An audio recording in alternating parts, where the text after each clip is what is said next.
आज या ठिकाणी उपस्थित सर्व सदस्यांचं मी स्वागत करतो, मनपूर्वक स्वागत करतो. सर्वांना मी आग्रहाची नम्र विनंती करतो की त्यांनी आपले व्हिडिओ आणि ऑडिओ ऑफ ठेवावे.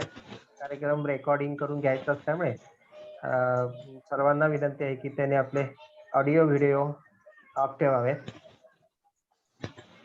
बऱ्याच दिवसानंतर मैत्रीजींनी आग्रह केल्यानुसार त्यांना अनेक वेळा विनंती करण्यात आली होती की अष्टांग योग हा जो विषय आहे तर बहुधा सर्वसाधारण साधकांना त्याविषयी माहिती घेत असताना त्यातला यम नियम आसन प्राणायाम प्रत्याहार धारणा ध्यान समाधी ही सगळी अष्टांग योगाची अंग आहेत आणि ती अंग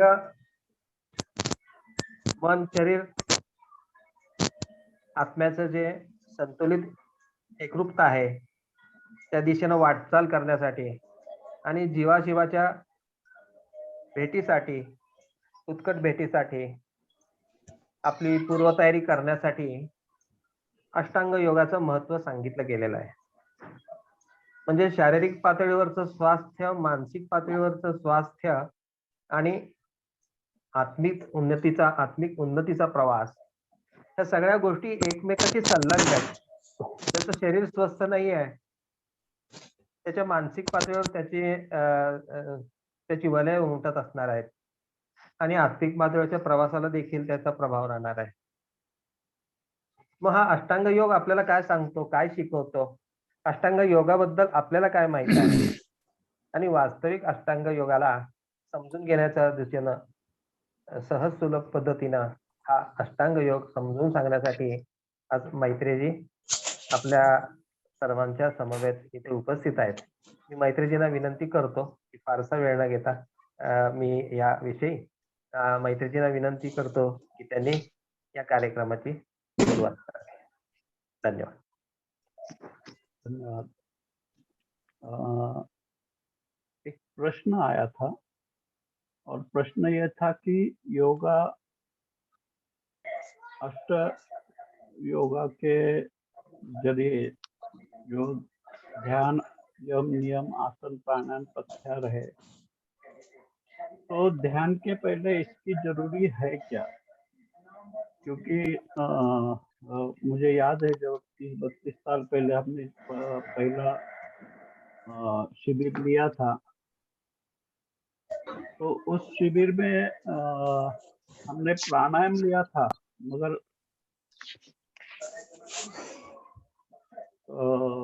उसमें जो भी ध्यान विधि हमने इंक्लूड की थी वो सभी सहजता के आधार पर की गई थी कि आपके ये जो आर्य अष्टांग योग के जो भी 8 अंग है, अंग का मतलब है कि अगर मैं अपने पूरे शरीर के जरिए देखूं तो मेरे हाथ है, मेरे पैर है, मेरे आँख है, तो अलग अलग अंग से ये पूरा शरीर बना है मेरा इकट्ठा। वैसे ही अष्टांग योग श्रृंखला की तरह है। एक समझ लो जो जिसने भी प्रश्न किया है उसका कहने का मतलब यह है कि अगर हमें मंजिल तक पहुंचना है तो हमें पहले सीढ़ी पे पैर रखना पड़ेगा, फिर दूसरे सीढ़ी पे, फिर तीसरे सीढ़ी पे, ऐसे एक एक करके हम अपने शिखर पे जो मंजिल का आखिरी स्थल है वहां तक पहुंच पाएंगे। तो ये सीढ़ी छोड़ के क्या हम सीधे उस स्तर पे पहुंच सकते हैं, उस मंजिल पे पहुंच सकते हैं? तो प्रश्नकर्ता का यही एक समस्या थी कि ध्यान आप करने के लिए कह रहे हो मगर जब हम ध्यान शुरू करने से पहले अष्टांग योग में ये जो जितने भी चरण बताए गए हैं वो हर चरण एक एक करके पार करने के बाद फिर ध्यान आएगा। तो आप सीधे शिविर में आप ध्यान सिखा रहे हो तो ये जरूरी नहीं है क्या ये जो भी चरण आप अष्टांग योग में बताए गए हैं? तो पहली बात हमें ये समझनी चाहिए कि जो भी हमें पाना है, ध्यान का मतलब ध्यान के जरिए हमें कुछ पाना नहीं है। जो हमने पहले से ही पाया हुआ है, हमें केवल उसको जानना है। तो मार्ग तो अलग अलग है। एक मंदिर के शिखर पर जाने के लिए कोई सीढ़ी से आता है, कोई अभी कुछ जगह पे रोपवे भी बन गए हैं, कुछ वैसे चले जाते हैं। तो अलग अलग तरीके से तुम वहां पहुंच सकते हो। तुमने सफर के लिए कौन सा ध्यान चुना है, कौन सी विधि चुनी है, कौन सी साधना चुनी है,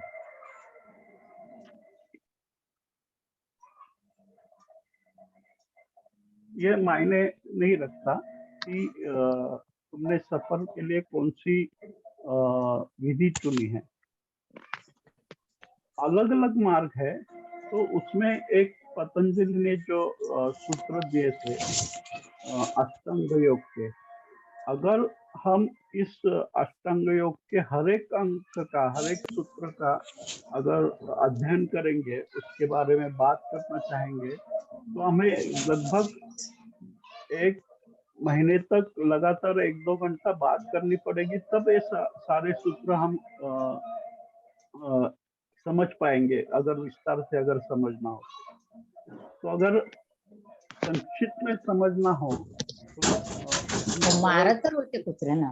प्रश्न के आधार पर अगर हमें समझना हो तो हम इसको संक्षिप्त में समझने की कोशिश करेंगे। अगर भविष्य में जरूरी हो तो हम उसका विस्तार में एक एक सूत्र को लेकर हम वो पूरा करने की कोशिश करेंगे। तो अभी ये प्रश्न के आधार पर जब पूछा गया है कि अष्टांग योग के जो भी अंग है, जो भी चरण है, जो भी श्रृंखला है, उसको टालकर सीधे ध्यान में कैसे हम प्रवेश करेंगे। तो हमने देखा ध्यान में, हमने शिविर में जितने भी ध्यान लिए थे, वरच आहे वाटतं ते कुत्र होतं. सहजता के आधारित पे कोई भी उसमें ऐसा ध्यान विधि हमने ले लिया कि जिसमें आपको कठिन आसन में बैठना है, कुछ विशेष कुछ करना है, बिल्कुल सरल है। क्योंकि ध्यान का मतलब मैंने कहा कि कुछ पाना नहीं है। अगर तुमको पाना है, कुछ तुमसे दूर तुम्हें जाना है तो तुम्हें प्रयास करने पड़ेंगे, मगर तुम्हें कुछ पाना नहीं, तुम ही मंजिल हो। तुम अपनी तरफ लौट कर आना है। तो तुम जहाँ पे हो वही से सफर शुरू हो सकता है। और तुम खुद से जितने दूर निकल गए हो, उतने करीब वर आने के चढून लिए तर तुम मारा. जितने दूर निकल गए हो उतनी ही देर लगेगी। और इसको आधार रखते हुए आत्मकला ने जितने भी हम ध्यान में भी चुने हैं, उस पर हमने खुद पर प्रयोग किए हैं, हमने कुछ साधकों पर प्रयोग किए, और उसके बाद में जो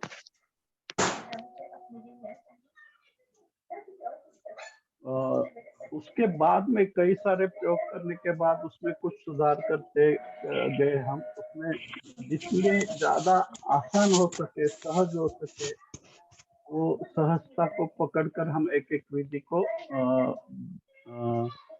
उस अलग अलग शिविर में इस्तेमाल करते गए। तो ये जरूरी नहीं कि एक कोई व्यक्ति अगर वो अष्टांग मार्ग का उपयोग कर रहा है, अष्टांग योग का आधार पर अपना सफर जारी कर रहा है, तो इसमें होगा क्या कि पहले यम साधो, फिर नियम साधो, फिर आसन साधो, फिर प्राणायाम, फिर प्रत्याहार, फिर धारणा, फिर ध्यान, और आखिर में समाधि। और इसमें हर एक चरण में अलग अलग अंग है। फिर अगर यम का बात करें हम,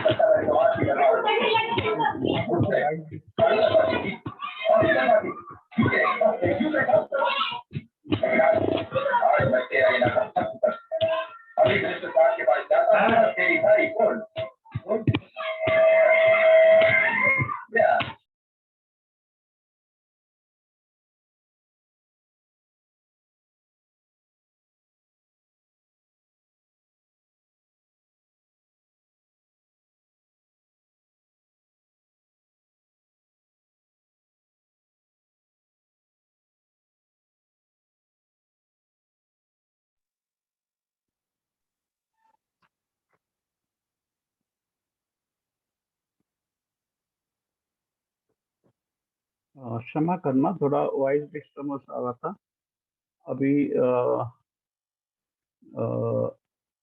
जो भी आर्य अष्टांग योग है, तो इसमें जितने भी अंग है वो हर व्यक्ति के लिए अलग अलग एक साधना का अ, उसके रुचि अनुसार, उसके रस के अनुसार ये साधना पद बनाया गया है।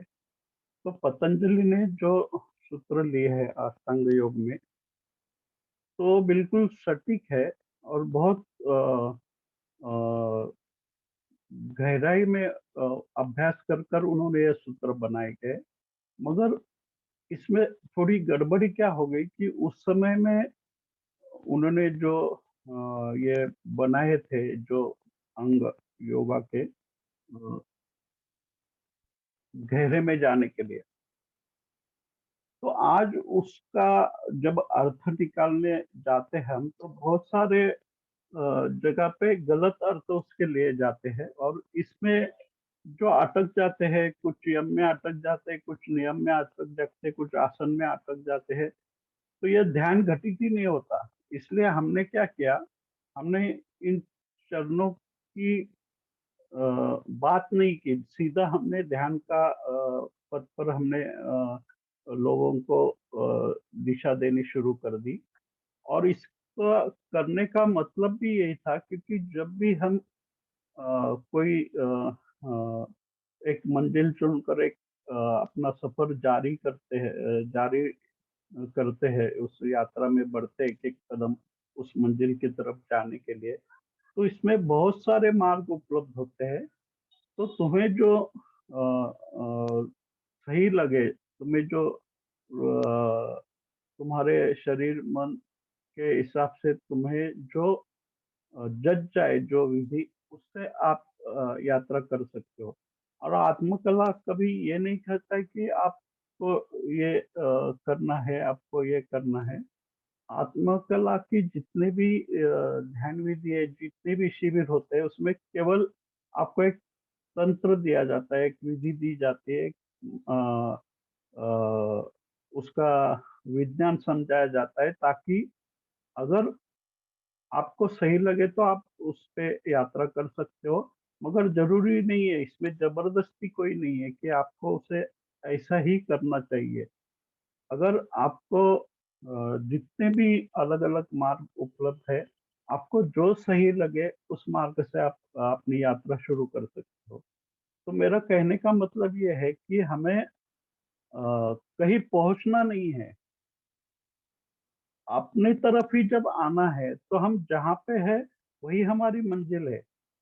तो इसके लिए ये सारे चरण जो दिए गए हैं, वो उस समय में एक जितने भी साधक थे उनके सानिध्य में पतंजलि के, तो उन साधक के हिसाब से उन्होंने एक सूत्रबद्ध एक अ, अ, अष्टांग योग का निर्माण किया था, ताकि साधक आसानी से उस एक एक अंग को समझकर वो आखिर में समाधि के समाधि तक पहुंच जाए। तो हम फिर प्रश्न पे जिसका भी ये प्रश्न है, उसको इतना तो समझ में आ गया होगा कि ये जो भी चरण बताए गए हैं, इसके अलावा भी तुम ध्यान में सीधे प्रवेश कर सकते हो। तो ये ध्यान जो है, वो एक पानी में छलांग मारने के जैसा है। तो अ, पहले एक सीढ़ी चढ़ो, 2 सीढ़ी चढ़ो, 3 सीढ़ी चढ़ो, जितनी ऊंचाई पे तुम चढ़ोगे उतने गहरे में तुम उतर सकते हो। जब उतनी ऊंचाई से जब पानी में कूदोगे, तुम पेड़ के बारे में देखो, पेड़ उगता है, तो उसकी जड़ें जितनी गहरी जाती है, उतना वो वृक्ष ऊपर ऊपर उठते जाता है। इसलिए जो बोनसाई बनाते हैं पेड़ का, वो क्या करते हैं, वो उस जड़ को नीचे से काटते चले जाते हैं, ताकि वो वृक्ष जो है वो ज्यादा बड़ा ना हो सके। तो बोनसाई का मतलब है उस वृक्ष की जो बढ़ने की प्राकृतिक ढंग है, उसके बीज, उसको हमने थोड़ा सा अपने हिसाब से डाल के उसको छोटा बना दिया, उस वृक्ष को बढ़ने ही नहीं दिया, तो वृक्ष बोनसाई बनकर रह जाता है। तो ये हर आदमी का अपना चयन होगा कि वो किस मार्ग से जाना चाहता है। उसको जो मार्ग सही लगे उस मार्ग से वो अपनी यात्रा कर सकता है। इसमें हमारी कोई जोर जबरदस्ती नहीं है। तो एक आसान भाषा में अगर समझ ले, जैसे कि अभी मैंने कहा कि अष्टांग योग में यम, नियम, आसन, प्राणायाम, प्रत्याहार, धारणा, ध्यान और समाधि, ये 8 अंग महत्वपूर्ण बताए गए हैं। इसमें फिर यम में जितने भी लोगों ने उसके अर्थ निकाले, वो एक तरह से निश्चित कुछ चीज को दबाना है, कुछ चीज को टालना है, उसको अ, अ, वो हमारे साधना में एक व्यत्यय बन सकती है। हमें बहुत अगर आगे पहुंचना है तो हमें इन नियमों का पालन करना पड़ेगा। ऐसे बहुत सारे यम के भी अगर अर्थ निकाले तो उसमें अहिंसा है, सत्य है, अस्तेय है, ब्रह्मचर्य है, अपरिग्रह है। अगर हम हर एक इसकी बात करने लगे तो हमें ये समय पूरा नहीं होगा। मैंने कहा 1 महीना पर हमें 1 डेढ़ घंटा 2 घंटा बात करनी पड़ेगी, तब ये पूरे सूत्र को पतंजलि के जितने भी योग सूत्र में जितने भी सूत्र दिए गए, हर एक सूत्र को थोड़ा थोड़ा विस्तार में जानने के लिए हमें बहुत दिन लगेंगे।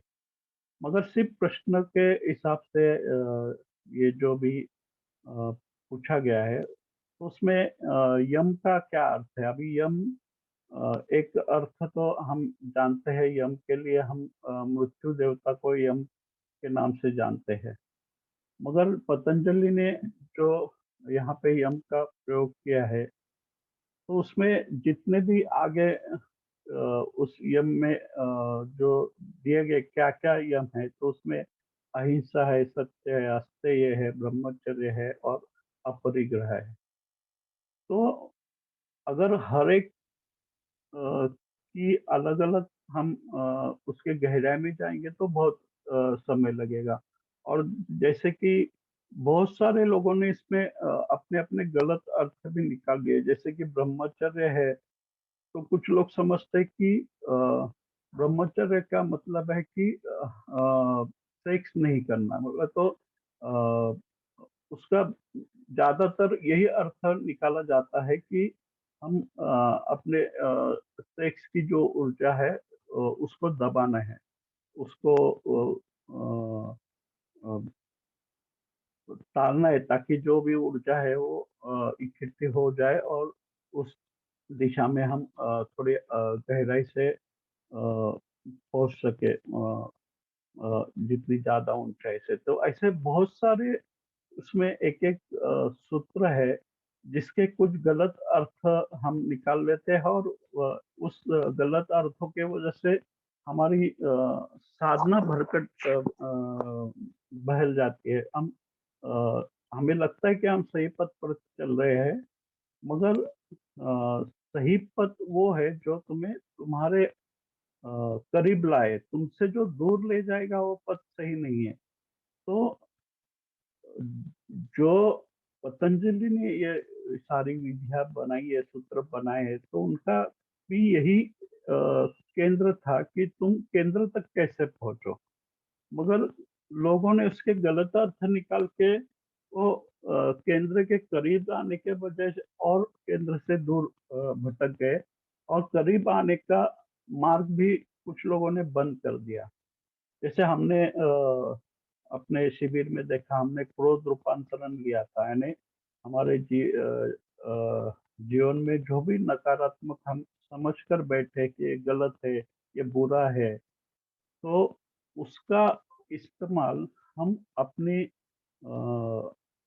जीवन में, साधना में उस शिखर तक पहुंचने के लिए उस ऊर्जा का कैसे इस्तेमाल किया जा सकता है, यह हमने खुद प्रयोग करके जाना है अपने शिविर।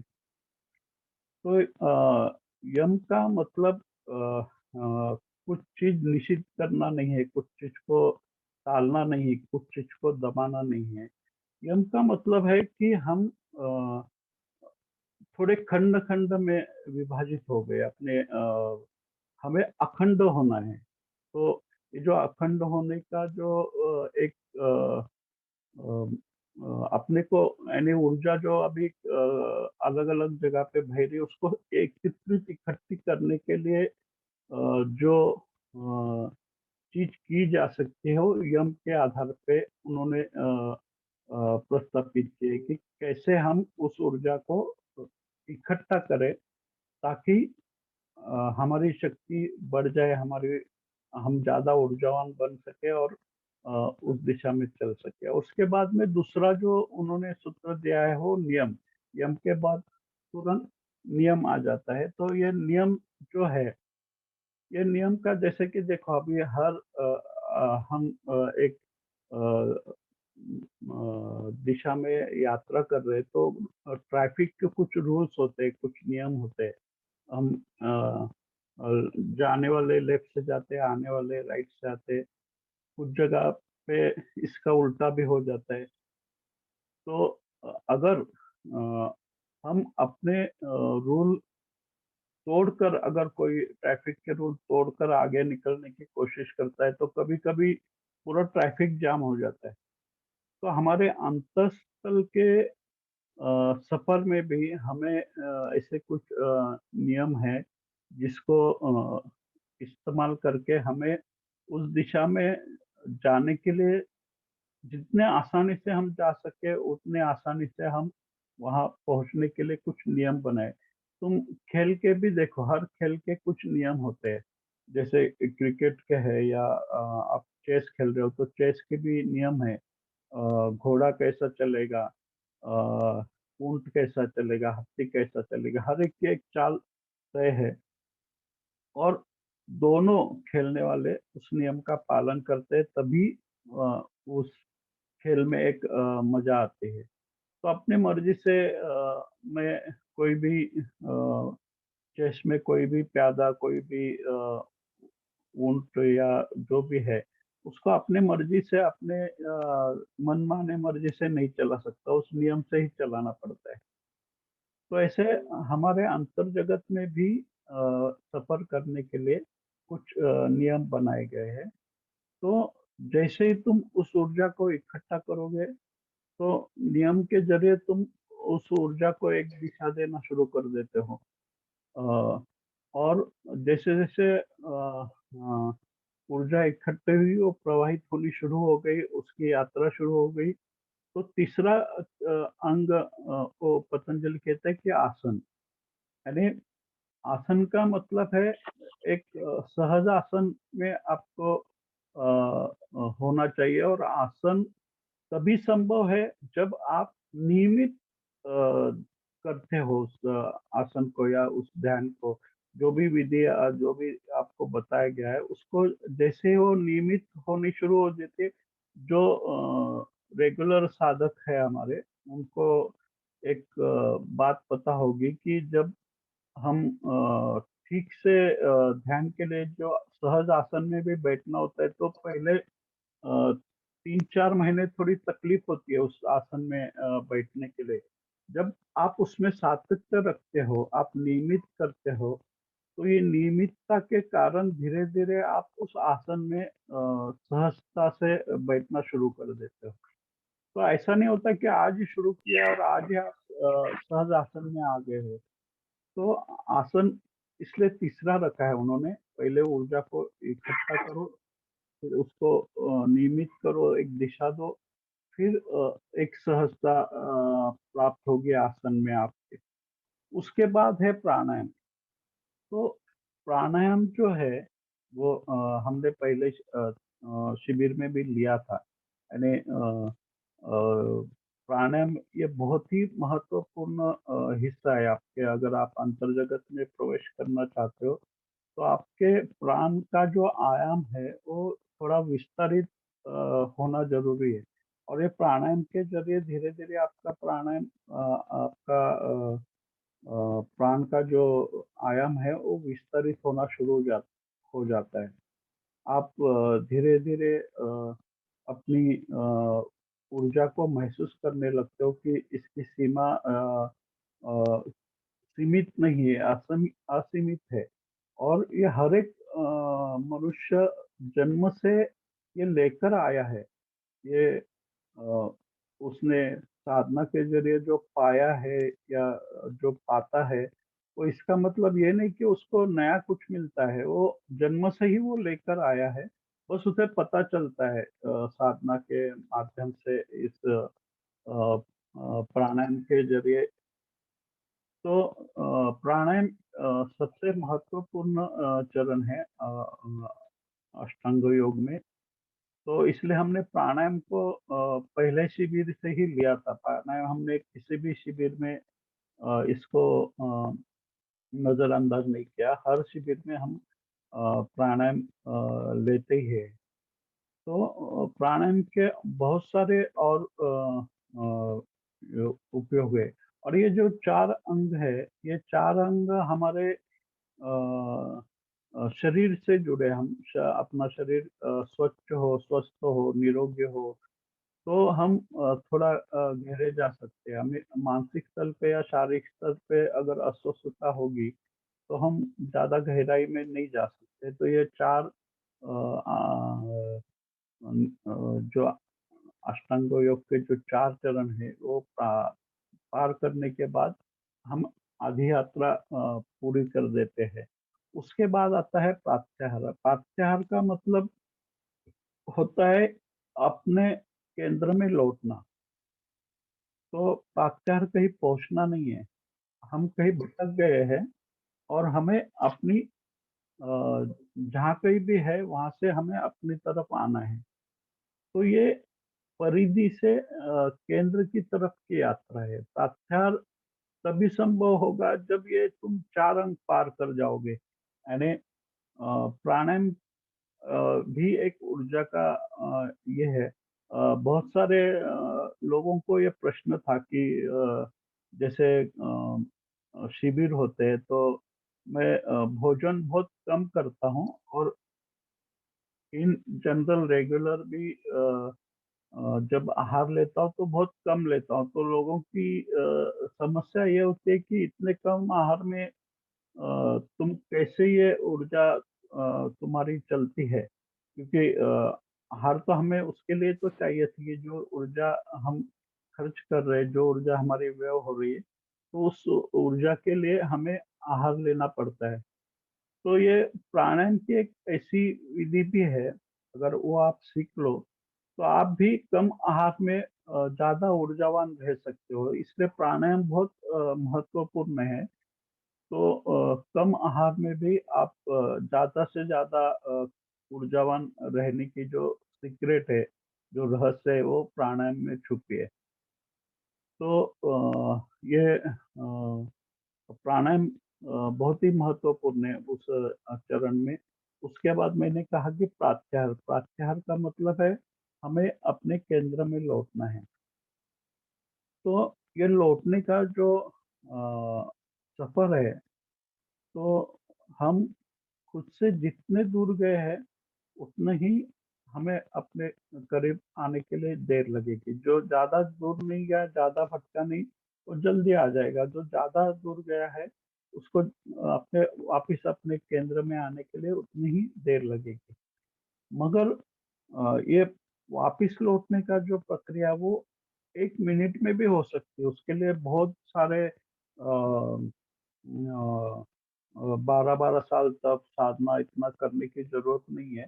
वो क्योंकि क्यों ज़रूरत नहीं है? क्योंकि तुम्हें तुम्हीं पे तो आना है, तुमसे दूर थोड़ी जाना है। तुम्हें अपने पे लौट कर आना है। तो ये जो लौटना है अपने तरफ, अपने केंद्र की तरफ, तो ये लौटने का जो अ अ, प्रयास है, उस प्रत्याहार के ज़रिए हम धीरे-धीरे अपने करीब आना शुरू कर देते हैं।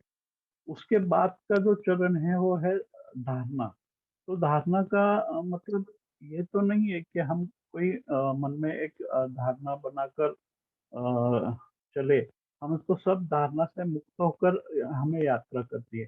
मगर ये धारणा पतंजलि सूत्र में जो धारणा का मतलब है वो एक अ, अ, ऊंचाई पे जाना है ताकि आप गहरे में छलांग लगा के उसके अपने गहरे में पहुंच सको।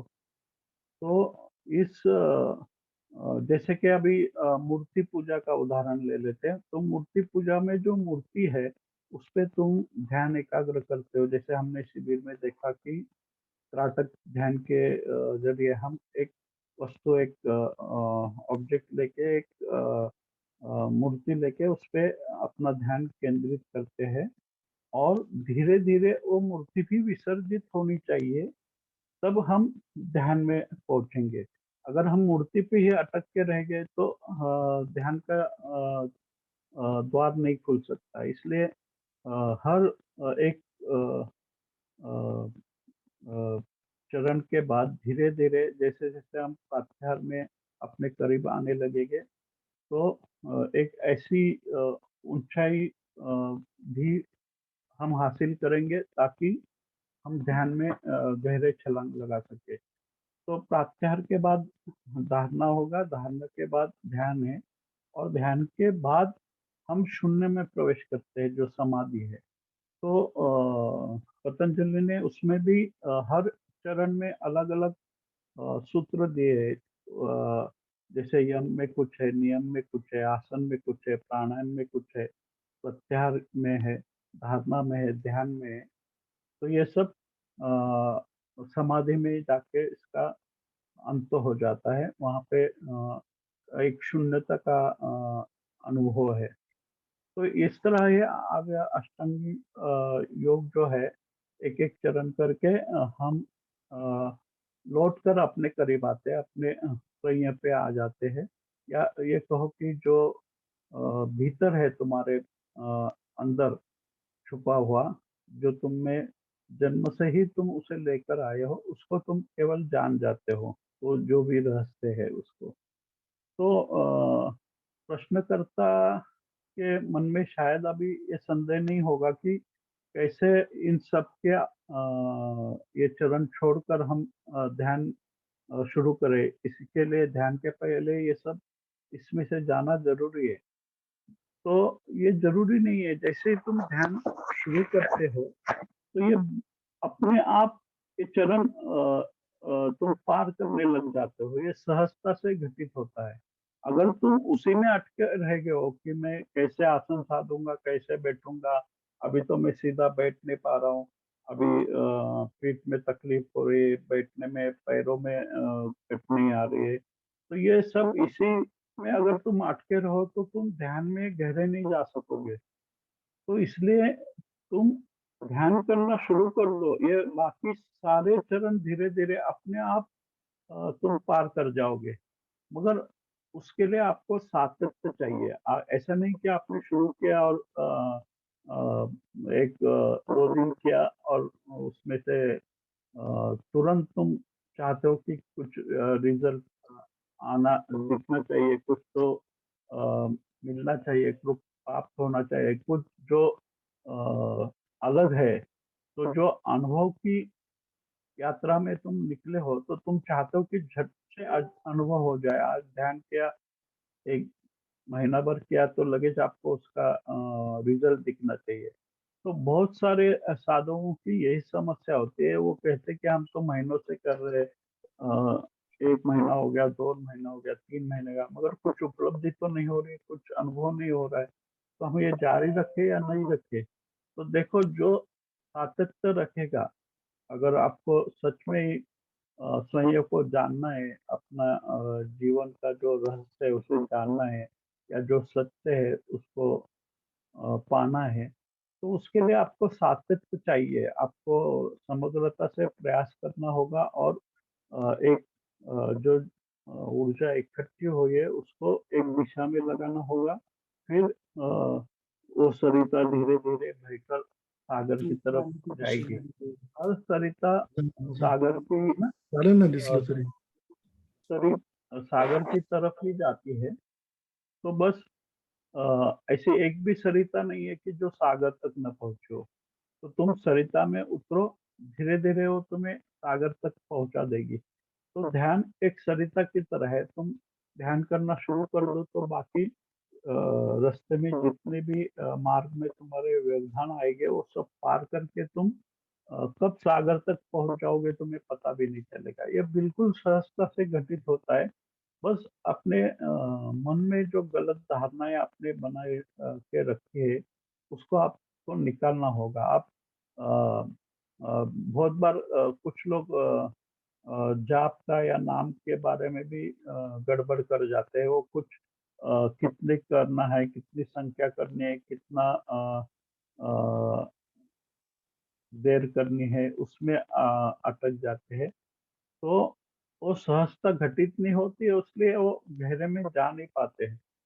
तो हर साधना तुम्हें उस अ, अ, परमात्मा के सागर तक पहुंचाती है। बस तुम्हें सातत्य रखना चाहिए। तुम पहले तय करो तुम्हारे शरीर और मन के अनुसार तुम्हें कौन सी साधना जचती है। जब तुम ये भी कर रहे हो वो भी कर रहे हो तो थोड़ी कठिनाई हो जाएगी। तुम कोई एक विधि चुन लो और उसके जरिए तुम धीरे धीरे अपना सफर जारी रखो। और ऐसा कभी नहीं होगा कि तुम चले और तुम पहुंचे ही नहीं, क्योंकि तुम्हें कहीं दूर तो जाना ही नहीं, तुम्हें स्वयं तक तो ही पहुंचना है। और स्वयं में पहुंचने के लिए कितनी देर लगती है, बहुत एक क्षण भी काफी हो जाता है। तो अगर हमें इसको पूरा अष्टांग योग को विस्तार से समझना है तो हम कोशिश करेंगे कि अब व्हाट्सएप का जो हमारा ग्रुप है उसमें एक एक चरण के हम बात करें, कोशिश करूंगा मैं।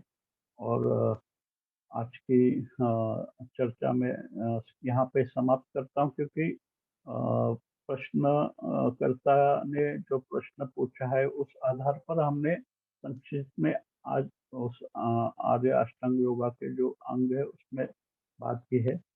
आगे विस्तार से अगर जानना है तो हम सभी सूत्रों पे धीरे धीरे बात करेंगे, ताकि हमारे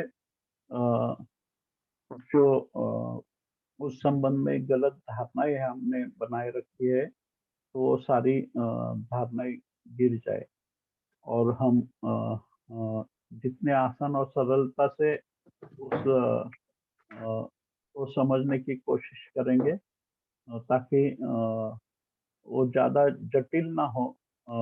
जितनी सहज और आसान शब्दों में उसे हम समझने की या समझाने की कोशिश करेंगे। तो मैं त्रिभुवन को हैंड ओवर करता हूँ। त्रिभुवन। जी मैत्री जी।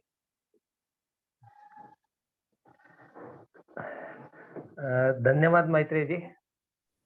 आज की चर्चा में आपने हम सबको अष्टांग योग के बारे में, उसमें अंतर्भावित यम, नियम, आसन, प्राणायाम, प्रत्याहार, धारणा, ध्यान और समाधि, इन सभी बातों का विस्तार से जो बहुत कम शब्दों में अर्थ समझाया है। इससे यह बात हमें अच्छे से समझ में आई है कि इसमें कोई जटिलता है नहीं, ये बहुत दूर का प्रवास है नहीं, जो बस जो नजदीकी है, अपने ही पास है, उसी से मिलने के लिए हमें बहुत ही कम से कम प्रयास करने पड़ते हैं। इसलिए जो भी सारे नियम, यम, आसन जो हमारे शरीर के लिए ठीक हो, हमारे प्राणों का आयाम करने के लिए प्राणायाम का थोड़ा सा अभ्यास हो, प्रत्याहार हो कि हम ही परिधि में घूम रहे हैं, हमें ही केंद्र में जाना है, बस वो भी हमारे ही भीतर अपने ही यही पर है। और सभी धारणाओं से मुक्त होकर करके ध्यान के प्रयोग में हम उतरे और समाधि की उस अवस्था को अतिशय सहज और सरलता से हम पहुंच सकते हैं। इस बात को आपने हम सबको बहुत अच्छी तरह से समझा है। तो हमारे मन की, शरीर की और आत्मा की संतुलित ऐसी तैयारियां करते हुए हमारे भीतर के जीव और शिव के मिलाप का अनुभव हम सब में हो। इसलिए सालों साल से आपके जो प्रयास हो रहे हैं उनको बहुत अच्छी तरह से, सहजता से, सरलता से और बहुत आसानी से हमने सबको समझा है। इसलिए मैं आत्मकला के और सभी दर्शकों की तरफ से आपको धन्यवाद देता हूँ और आपसे विनती करता हूँ कि इस तरह से आपका बीच-बीच में आकर के मिलना होता रहे, हमें कुछ बातें सुनने को मिले। वही बातें हम सालों साल से सुन रहे हैं, लेकिन कहीं न कहीं नए तरीके से फिर से सुनने में कुछ नए अर्थ निश्चित रूप से निकल जाते हैं और मिल जाते हैं। आपने आपका कीमती समय दिया और इसलिए आपको धन्यवाद देता हूँ और इस कार्यक्रम को सुनने के लिए जो भी दर्शक यहाँ पर उपस्थित है, उनको भी मैं धन्यवाद देता हूँ और इन सभी बातों को हम फिर से दोहरा करके फिर से एक बार सुनने की कोशिश करेंगे। बहुत सरल है, उसको हम जटिल ना बनाएँ, उसको आसानी से करें। परमात्मा सबके लिए है, सबके भीतर विराजमान है, बस वो अब हमसे भी ज़्यादा राह देख रहा है, तो क्यों हम बस हमारी तरफ से कुछ रोकथाम है, जो कई यम-नियम में और किसी धारणाओं में, विचारों की धारणाओं में बंधे पकड़े रहे। इसलिए सबसे विनती है कि अपने भीतर स्वामी जी ने दिया हुआ सहज सरल ध्यान विधि का प्रयोग करते रहें और इसी तरह से अपने भीतर प्रभु परमात्मा का मिलन सबके भीतर प्राप्त हो, ऐसी प्रार्थना प्रभु के चरणों में करते हुए आज का कार्यक्रम यहीं पे समाप्त हो रहा है, ऐसे जाहिर करता हूँ। धन्यवाद। सॉरी। हाँ।